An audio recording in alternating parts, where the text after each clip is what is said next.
right, we're good. Thank you, Marissa.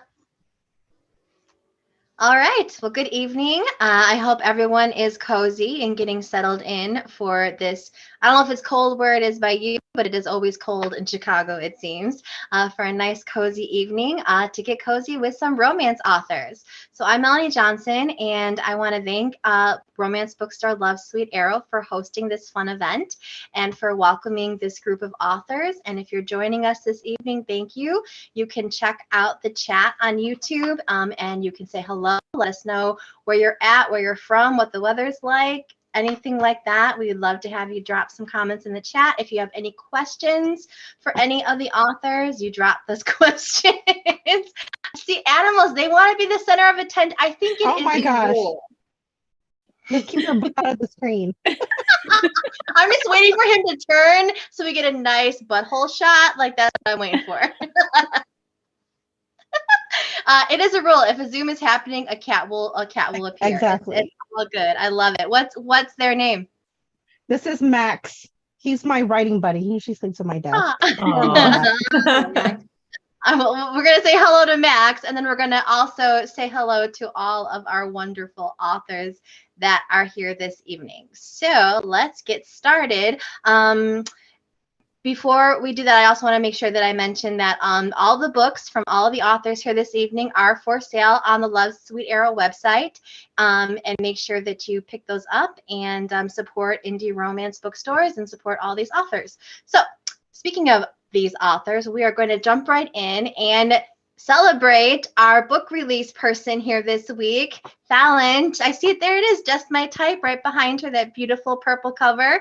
Just released. So happy release week to Fallon. So we're going to do a quick introduction of everyone. So if you could say your name and where you're from and tell us a little bit about your writing. And also tell us your favorite cozy spot to read. Good one.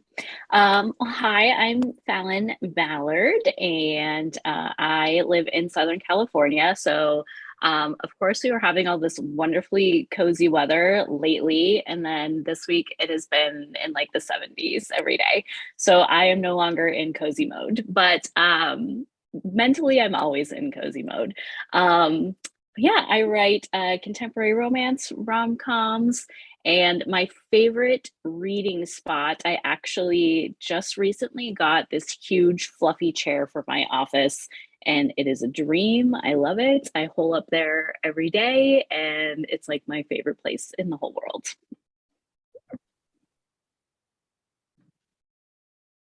Oh, Melanie, I think you're muted. You muted. See, I do that to try and be polite, and then I just look like an idiot. So I was saying fluffy chair. What kind of chair? What makes it? Is it what kind of material?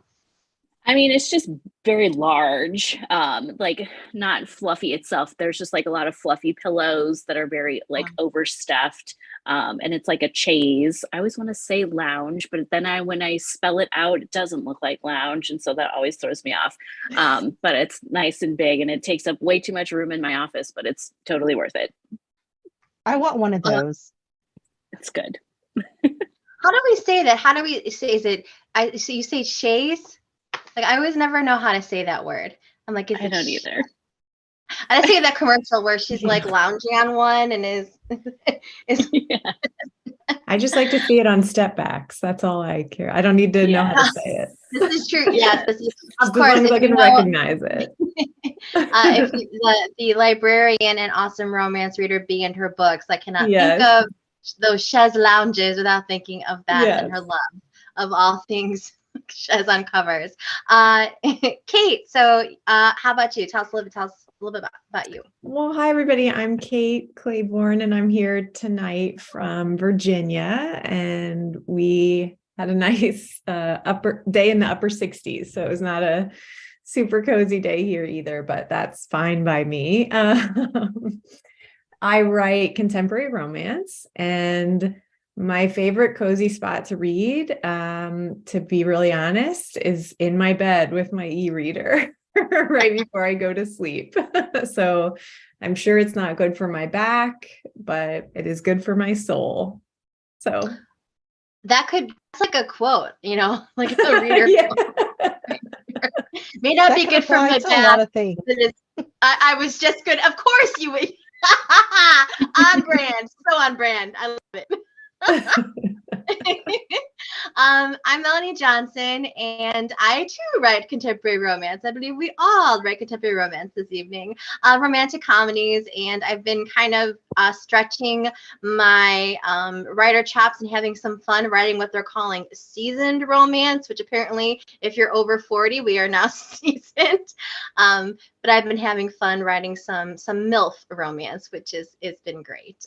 So I'm in the Chicagoland area, so I'm lucky I'm close to Love Sweet Arrow, and can enjoy that. And my favorite cozy spot, I'm kind of sitting in it right now. This is the couch that my husband and I bought when we moved into our first apartment, when we were in our early 20s. And this couch has been with us for, I will not say how many years, but many years. And it's just super comfy. And it's honestly where I do my writing and my reading. I basically live on this couch. So, so here I am. And next up, we have Tin Kim.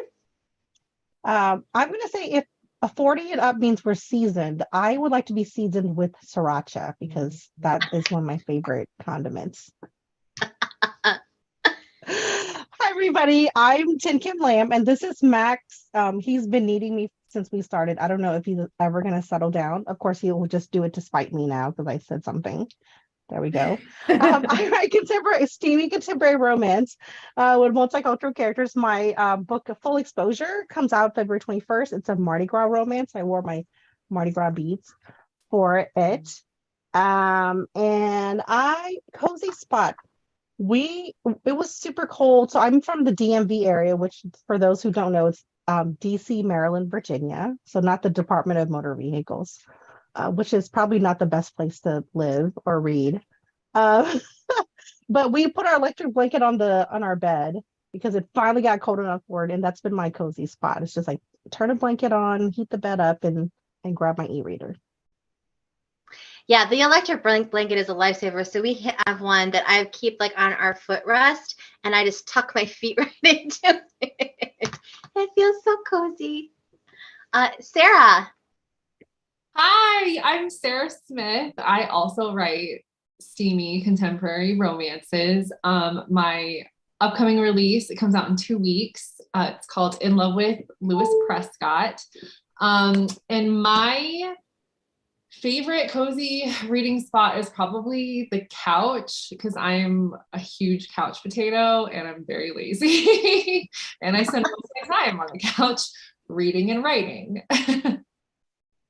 Right, it's like you become the couch. Sometimes it feels like I feel like, especially like after like a deadline where you're really like literally in that place for more hours than you want to think about. I feel like I have to like it is like a decamping of the fort after I've been there too long.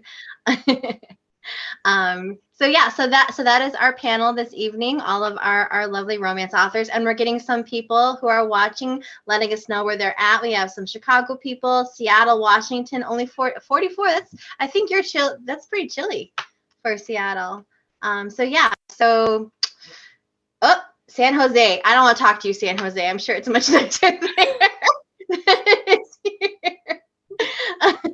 But I guess that is part of it. When you live in a place that does get really cold, you do like to kind of hunker down and get cozy. And so I have always, there's the word for it.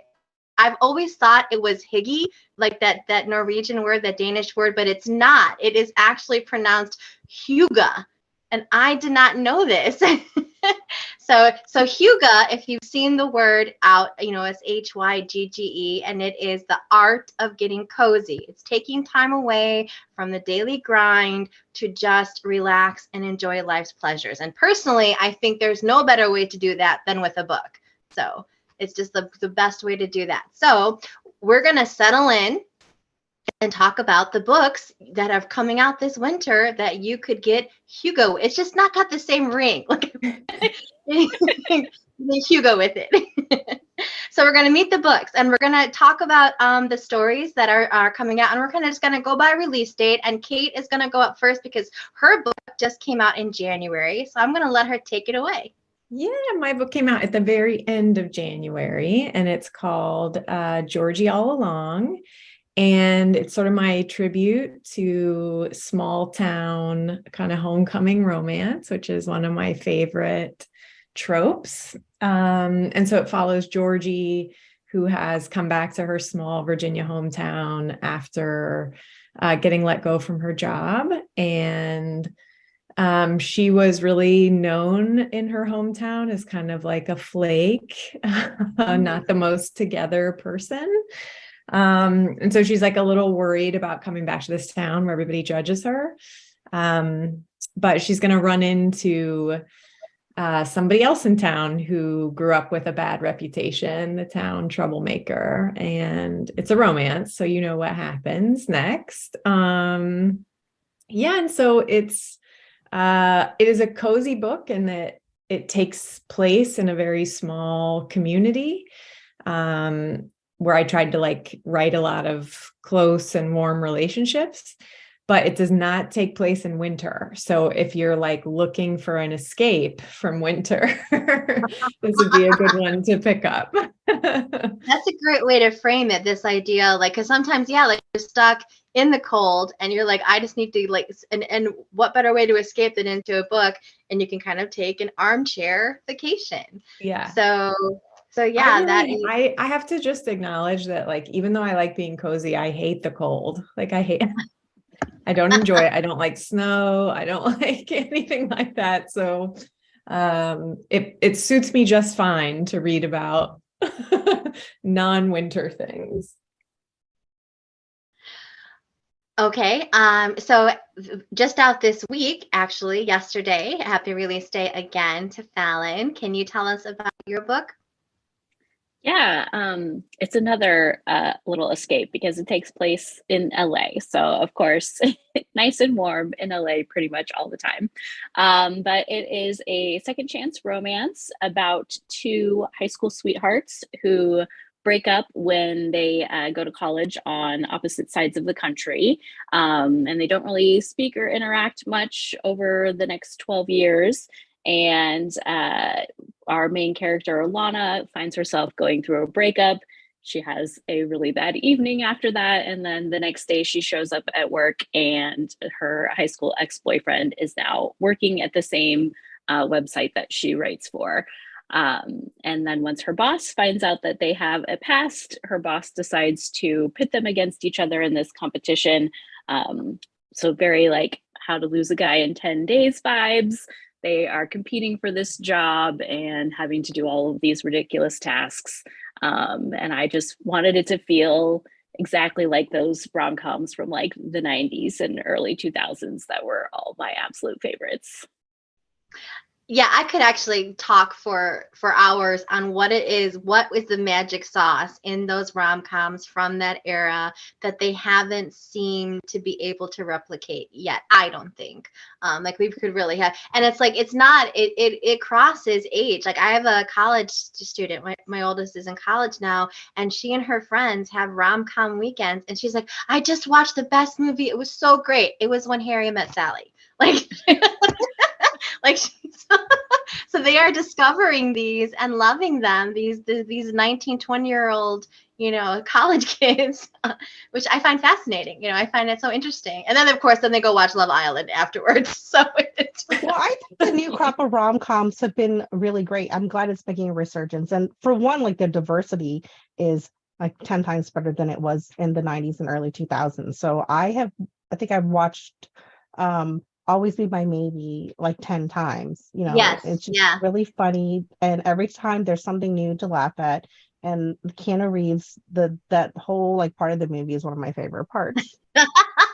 That's good you bring that up, because there have been some there have been some great ones that have come in. And like you said, it is nice to see the diversity and the kind of like opening up the genre to be more, to be what it can be, to be more. So that's a really great point. Fallon, I wanted to ask, and I don't think he had a chance to answer this either, so we can go back to her as well. But what inspired you? Like, what was kind of like the moment of inspiration for Just My Type? So I was watching speaking of rom-coms, the third installment of the To All the Boys I've Loved Before trilogy on Netflix. I think that's on Netflix, yeah. And I was like, watching this as a woman in my late 30s, I was like, you two are absolutely adorable. I love this for you. He's going off to Stanford. She's going to NYU. Like, you're breaking up in 3 weeks. Like, this is not a relationship that is going to last. You sweet, sweet summer children. And so that was kind of the spark of like, okay, well, what happens when these two people who maybe really are good together as teenagers, have to kind of go away from each other, have some growing up to do, and what would happen if they came back together as grown-ups. Love it, love it. Kate, how about you? What inspired Georgie? I think a big part of the inspiration for Georgie was just like what all of us have lived through over the last 3 years. It's not Georgie is not a pandemic book. The pandemic is nowhere on page, but I guess like thematically, I was thinking a lot about the various ways people had to sort of totally restructure their lives over the last couple of years. And for many people, that meant like a massive change to the way that they worked and the way they lived and the way they thought about their relationship to work. So just kind of like I was seeing a lot of my friends and family go through those kinds of changes, and I was just thinking a lot about that. And so I wanted to write a book about somebody confronting a change like that, I think. Yeah. That's great. And I think I read something recently where you were talking about how Georgie is kind of like your polar opposite, like your foil in a sense. Yeah. I would not say we are similar, or maybe I would say that the parts of her that I understand are the parts of myself that I try to hide from the world. Oh, that's an interesting way to look at it. Yeah. So. And then coming out on February 21st, we have two people here tonight who have February 21st releases. Kim, can you tell us about yours, please? Yes. So Full Exposure is, like I said, a Mardi Gras romance, and it comes out on Mardi Gras Day. And our heroine, Josie, she is a boudoir photographer, and she was supposed to be in New Orleans to photograph a bachelorette party, but the party is canceled, and they've already booked, the Airbnb for it. So she decides to stay in New Orleans for a vacation, and for the first time in years, like, she's never not had anything to do. So she decides to play tourist. And during a Mardi Gras parade, she catches a set of beads and beans a guy in the head with it. The guy turns out to be mega hot, and they have a lot of chemistry. And he is a New Orleans native who just moved back from DC, and he wants to be a filmmaker. So he's looking to record the history of his Vietnamese American community in New Orleans. And she decides to help him with like talking to people and, doing video and stuff in exchange for the insider's tour of New Orleans, something less touristy. And they have a vacation plane that gets really hot and steamy. So you have to read to see how they resolve their differences and their distance. Oh, I like that. Their differences and their distance. And I love those romances that have kind of that like timeline, like we are only in this place together for X amount of days. Mm-hmm. And then how it works after that, we just have to figure out. I see it hiding in the back. You want to show us the cover? Oh, yeah. So my inspiration behind this book is I was born and raised in Louisiana, not in New Orleans, but outside of New Orleans. And I love the Vietnamese American community in New Orleans. I wanted to highlight that history because my parents immigrated there. And we hear a lot about the Vietnamese community on either coasts, right? Especially in the DC area, there's a very vibrant Vietnamese American community. But I wanted to highlight where I grew up, and people don't really talk about it a lot. This community that's gone through so much, like Hurricane Katrina, and then we had the oil spills and more hurricanes and stuff, and just like everyone else in New Orleans, that they just had to like recover and rebuild. And I wanted to share that part of the history in the backstage of this romance. That's really cool. It's a great thing like to interweave into the the background. So it's not like the story, but it becomes part of the fabric of the story. Have you been back to New Orleans recently? Have you had a chance to get down there? Yeah, so I saw family there, and I went back in last March for an event. I was pitching my business at a competition, and I took some time off to hit the different spots that I mentioned in the book, which is really fun to see from a writer's eye instead of like someone who lives in the area. That's right. That's so cool. I actually got engaged in New Orleans, so it's very special to me. It's a great city, and this time of the year, it's very exciting. There's a lot going on. Yeah. I've not been there during Mardi Gras, but I can't even imagine what it was like. New Year's, we were there during New Year's, and that alone was wild. So I can't even imagine what it would be like during Mardi Gras, but definitely an experience. Sarah, can you tell us about your book release? Yeah, absolutely. So the title of my book is In Love with Louis Prescott. And it is a Americanized, gender swapped, sexy retelling of Notting Hill, which is one of my favorite romantic comedies ever. I remember seeing that when I was like 12. I was like a kid, and it just like blew me away. So the premise is Harper, she is a workaholic architect, and she takes some time off of her career to renovate her grandparents' house in Half Moon Bay, which is this really, really cute, sleepy coastal town in Northern California. And she randomly runs into Louis, who is a TV star, but he had a very public meltdown after he got fired from his television show, and he is in hiding. And through some very odd and awkward circumstances, he offers to fix up her house, because he used to be a contractor before he was an actor, in exchange for letting him hide out there until the bad press kind of dies down. So it's kind of like a really cute, sexy, forced proximity opposites, because she's a regular person and he's a celebrity, but they obviously fall in love and have a lot of hot, sexy times together. It's such a good title. That is such a good title. Oh, Your book. That's all my editor. The title that I had before sucked, because I thought of it, and I'm really bad at titles. But she thought, she's like, what about like this? And I'm like, yeah, that's great. So thank you. I really love it. It's really cute. Great.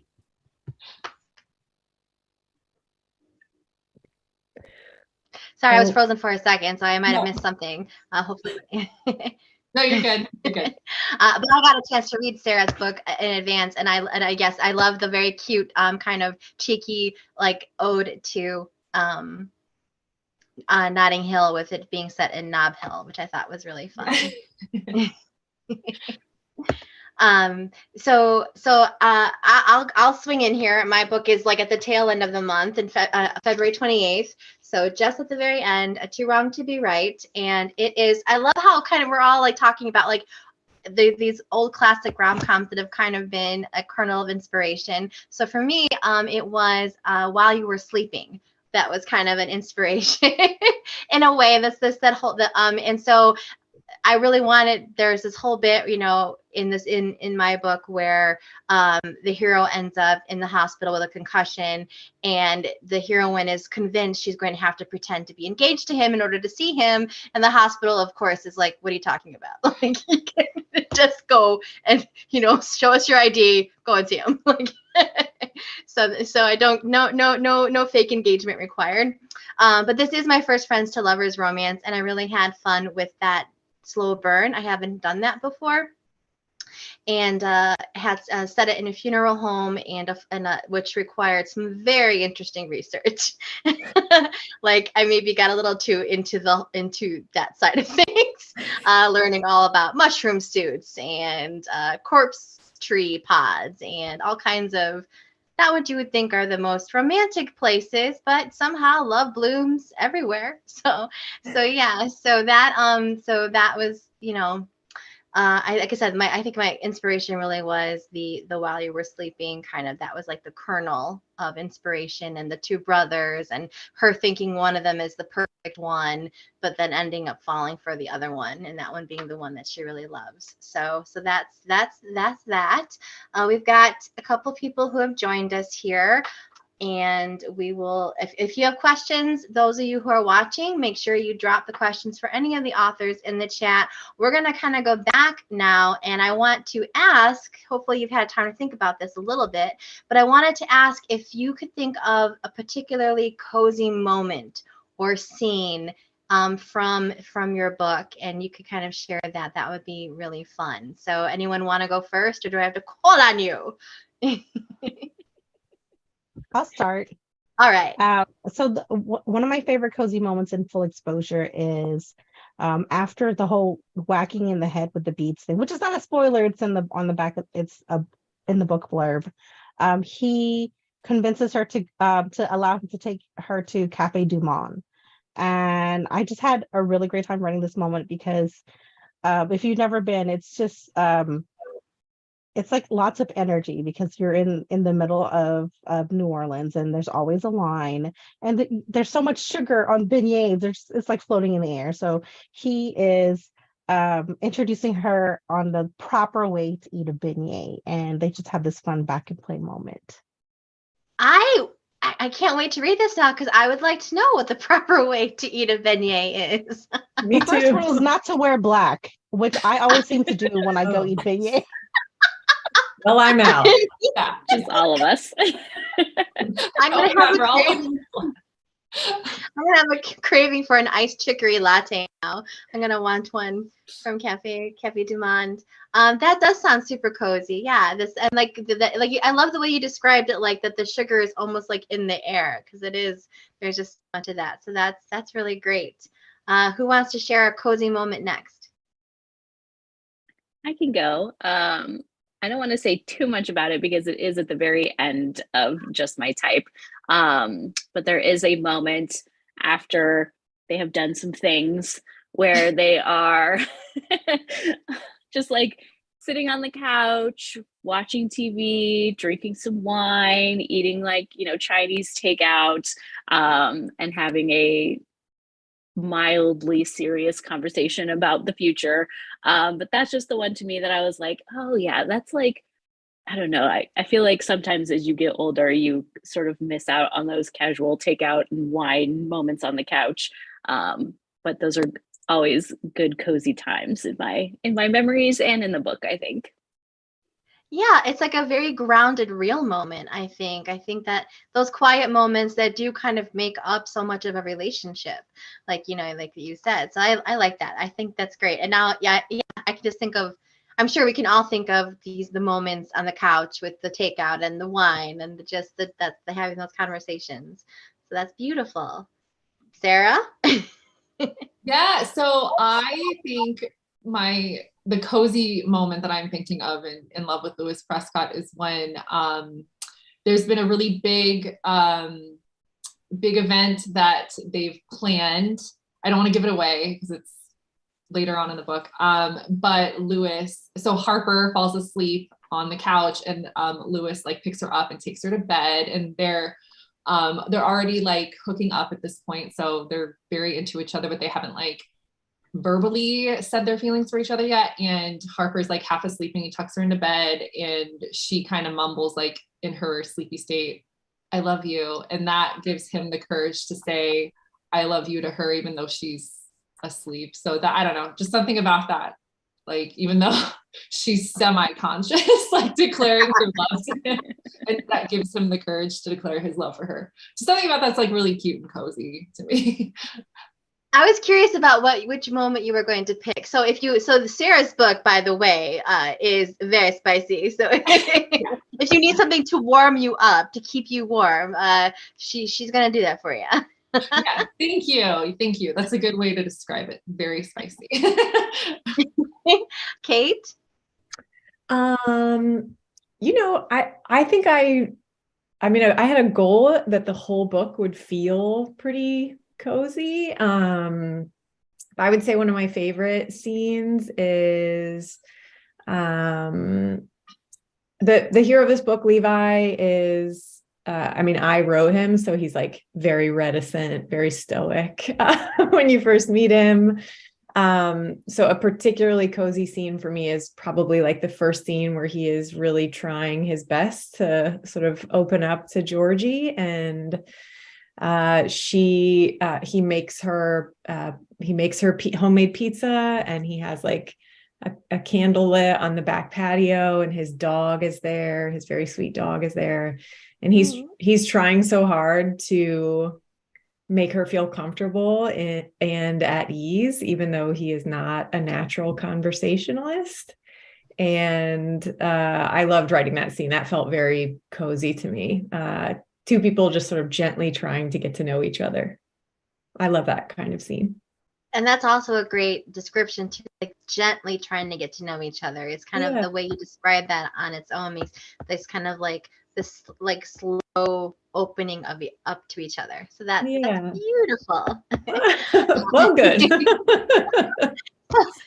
If I a cozy scene for me from Too Wrong to Be Right, I really enjoyed writing this scene. So it's the heroine is Polish, and she makes kolaczkis with her babcia, her grandmother, and it's kind of like a tradition they always do it around the holidays.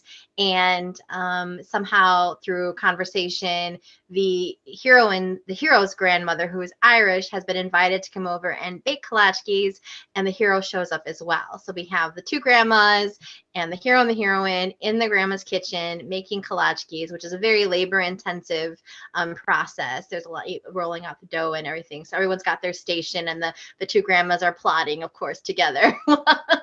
So that's a very cozy kind of warm moment that was really fun. And just, of course, I get to put him in a frilly apron, which is always fun to do as well.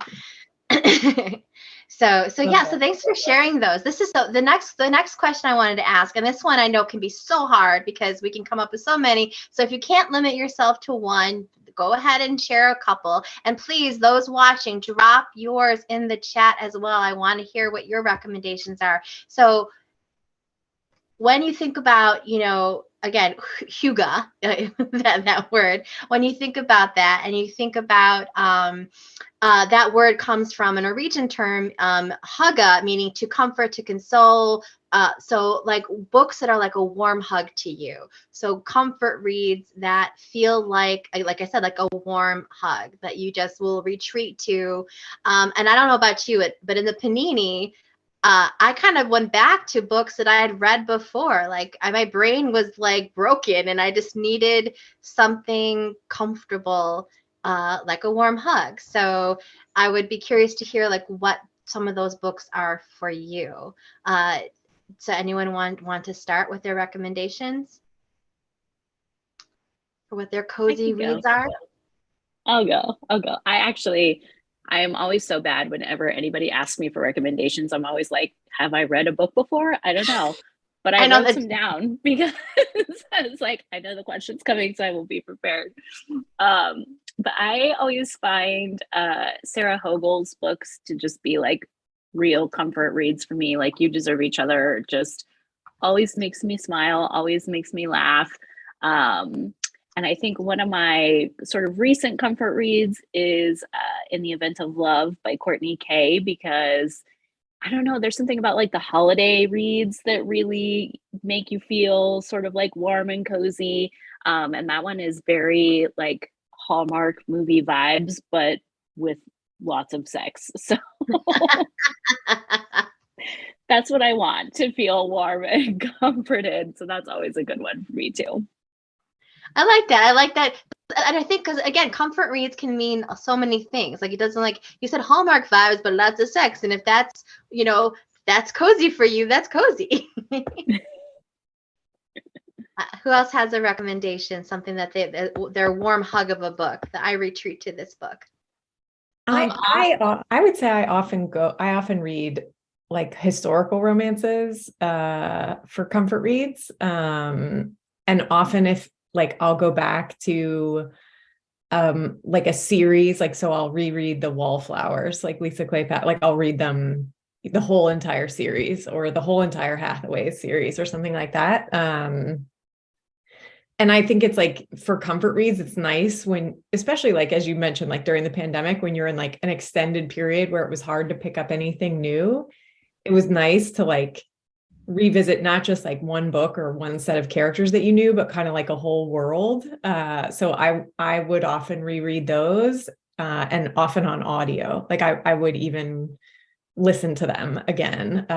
So those are big comfort rereads for me. I'm sorry, Sarah. I think we were like talking at the same time. No, it's totally fine. I'm glad you said that, because I also read series too.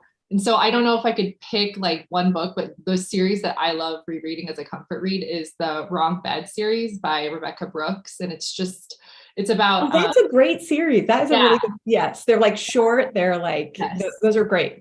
Right. I'll type it in the chat. Can you tell me that again? Yeah. The Wrong Bed series by Rebecca Brooks. And it's all like, they're a group of girlfriends and they end up in situations where it's them in a bed and there's another guy who stumbles in somehow, and it sounds weird, but it's brilliant. And because of that very awkward meeting, that's what kicks off their romance with that guy. So my favorite one was probably Wrong Bed, Right Brother, where the female main character, Amanda, has a crush on her coworker, and they're having like a vacation getaway with a group of friends, and her coworker's twin brother is there and she doesn't like him very much. And so she tries to like surprise her coworker in bed when she thinks that he's sleeping, but she doesn't know that he and his twin brother changed beds.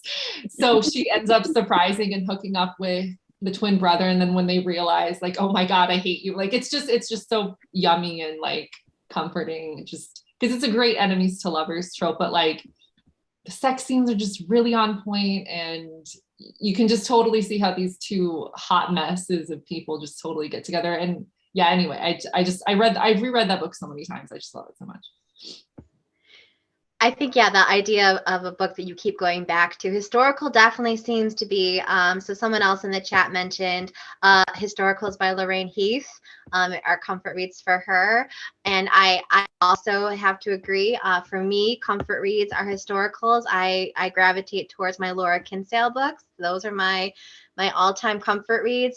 They rip you apart, but you know you're going to get put back together. And the prose is a warm hug for me. I love Laura. I just reread Flowers from the Storm, like, yes, like over the last 2 days. I believe I have like preached about my love for that book all over the internet, everywhere. Yeah. And actually, speaking of audiobooks, the audio of Laura's books are just, if you have not listened to Nicholas Bolton narrate Laura Kinsale's books, you need to get on it. We did not get your comfort reads yet, Tin Kim. Yeah, so I'm not a rereader. Oh, okay. Because there's just so many books and not enough time, right?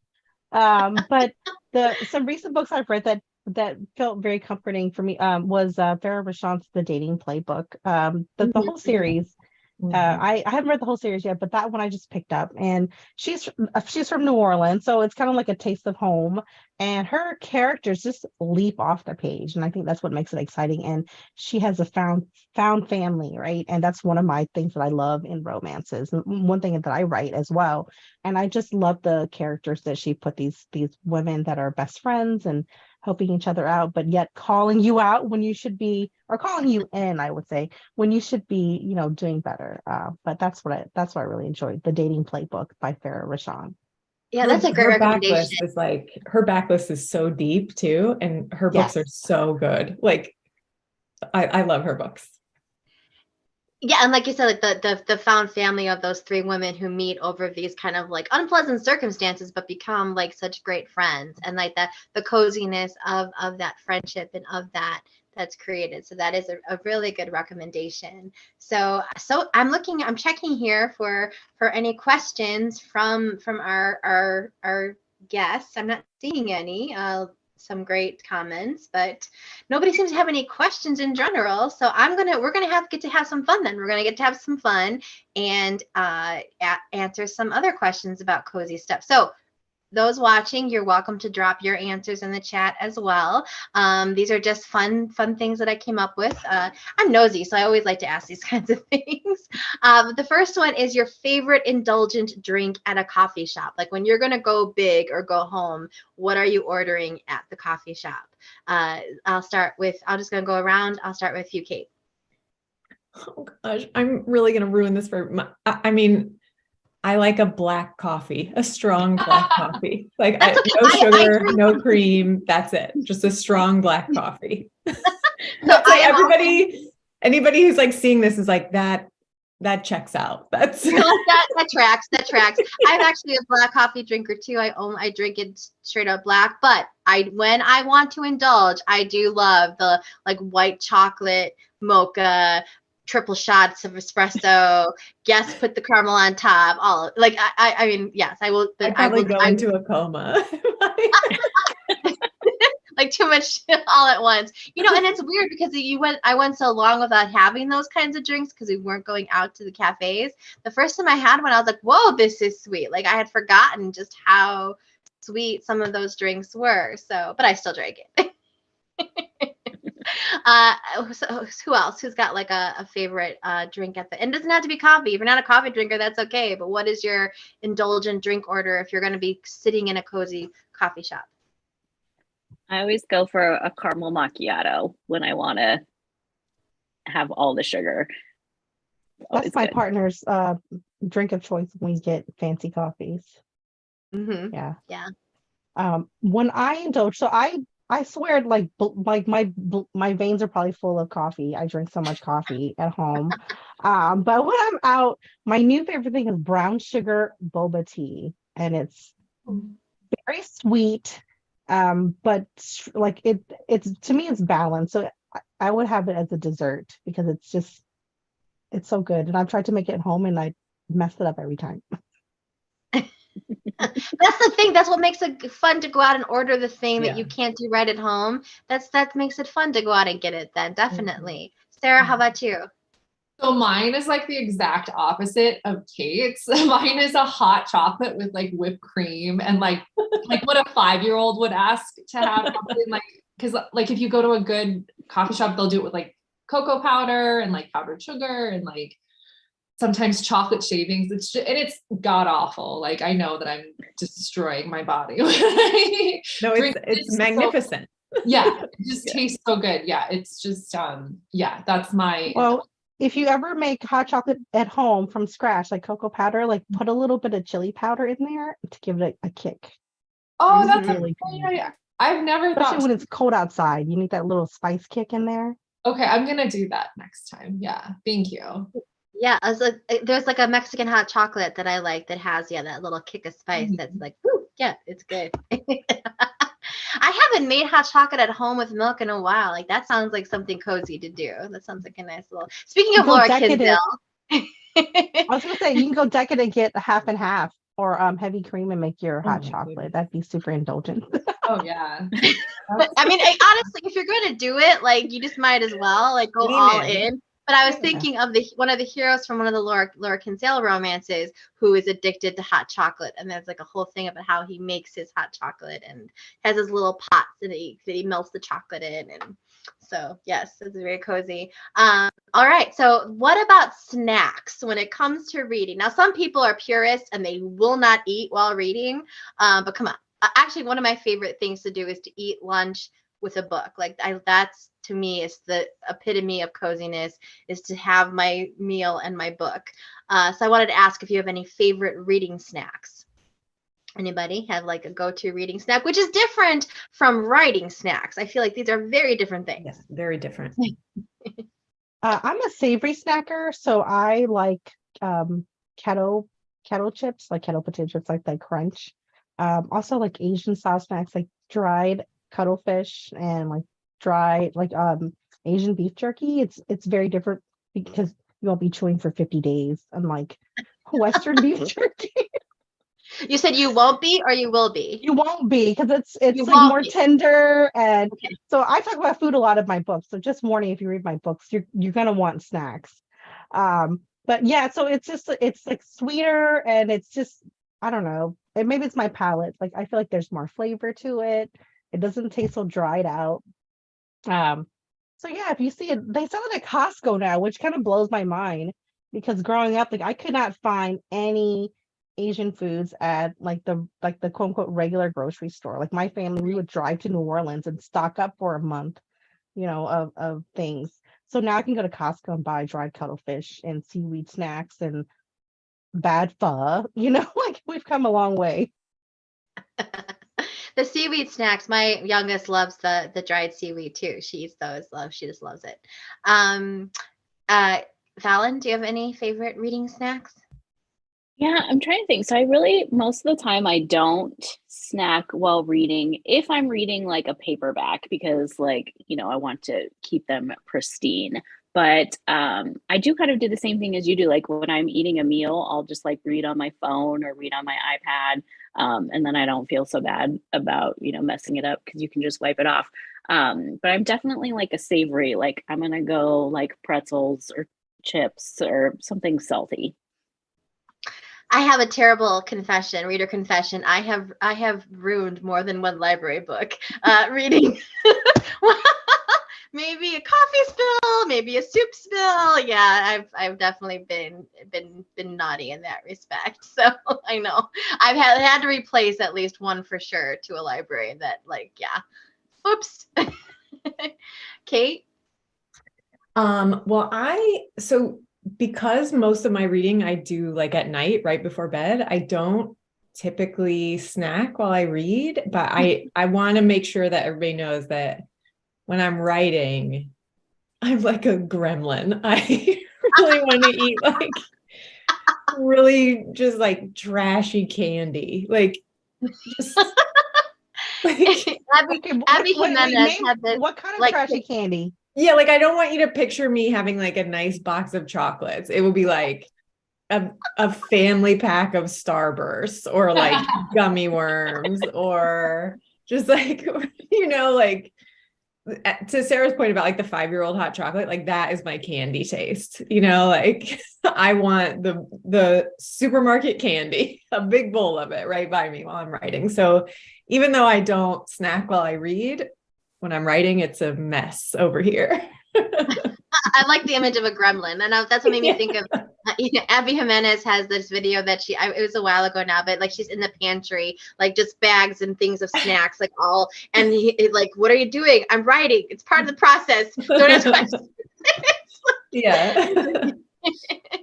But Sarah, how about you? Did you mention your snacks yet?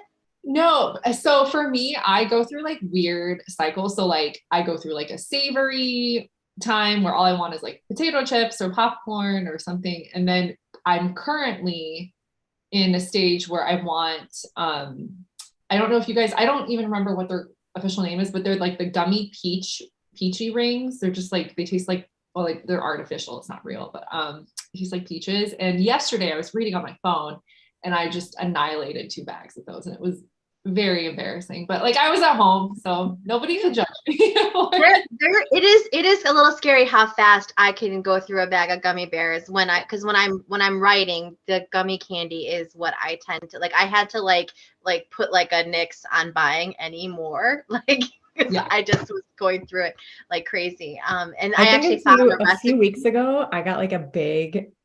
This is like maybe a month ago. I got like a big bag of the Albanese gummy bears, yes, which were like yeah. those are the best ones. They're and soft, like yeah. After a few days, I was like, oh, like I think my stomach hurts or whatever. My husband was like, "Do you think it's the gummy bears?" And I was like, "No, never. It's not the gummy bears." I think you better keep your mouth shut. Even though like your entire intestinal tract is probably all gelatin at this point. Have I eaten a meal in 3 days? I don't know. So I do have a couple. Breakfast, green ones are lunch. Yeah. I I don't know what it is. I don't know if it's the chewing them that's like helping. I gummy is for me my writing food too. And one of Stephanie here is saying peach rings are superior. They're the gummy ring of choice. She agrees, Sarah. We do have a question, actually a really good question from a reader that we're going to get to before we wrap up here. So Jennifer asks, as far as writing goes, and this is a question for everyone, how well do you know your characters during your first draft? Or do more or of their motivations become clearer as you revise? Interesting question. So how well do you know your characters during your first draft? Anyone want to tackle that first? Well, not as well as I'd like. That's for sure.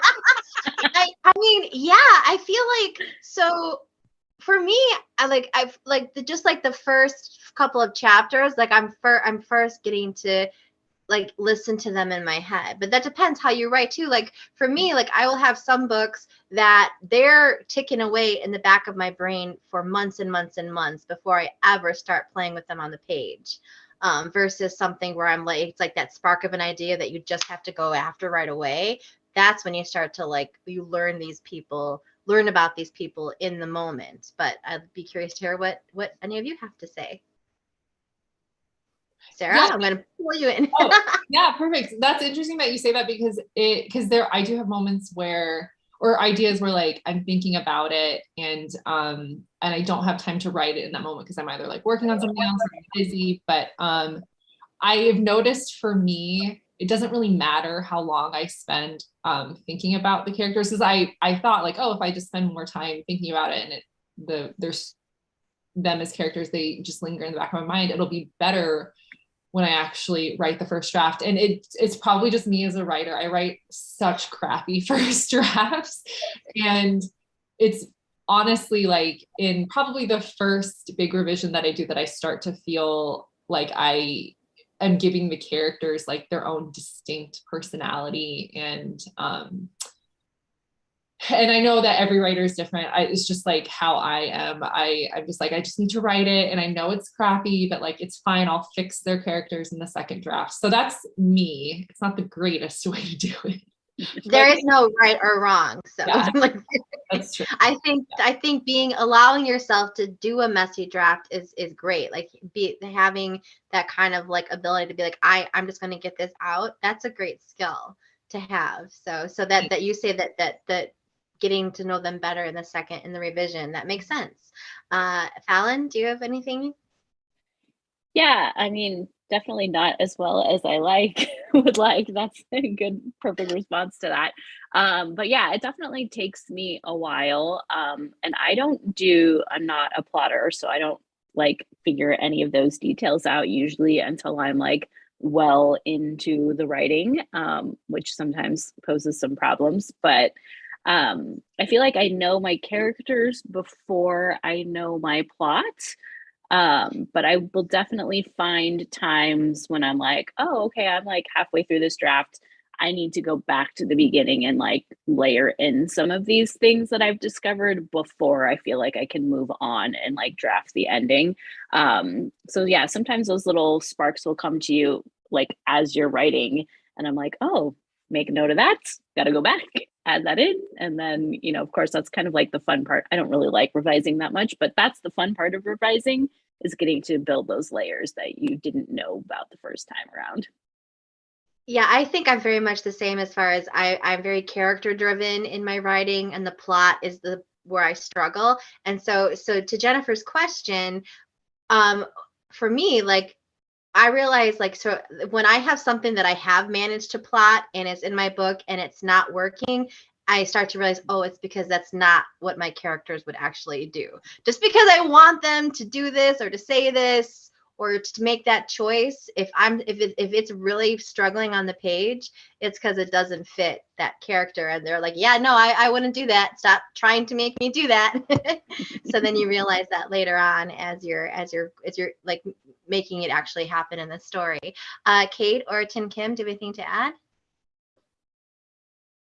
Yeah, I'm more of an intuitive writer. So even though I do create like a very basic outline where I hit all the beats of the romance, but I have to write and it's not until about like halfway through where I get a really good feeling about my characters. I like some like the secondary characters always jump right out for some reason. They want to like run away with the story, but I think because the main characters, you're doing more with them. It takes me more time to get to know them. Um, and I just have to write it out and kind of like Fallon, like go back and layer stuff in, or sometimes even have to, change stuff that I had decided on at the beginning and that no longer fits how I see the character when I've made like major progress in the book. Makes sense. Kate? I'm like I said, like a little gremlin. I'm a really slow writer because I'm a really recursive writer. So I don't really write like like a first draft and go back and do like big revisions. I tend to like write a little bit and then I'm like just doing like painstakingly detailed work on each piece that I write. So it's like a very slow process. But what that usually means is that like, I would say like I've done a lot of character work up front and that's what drives all that recursive revision.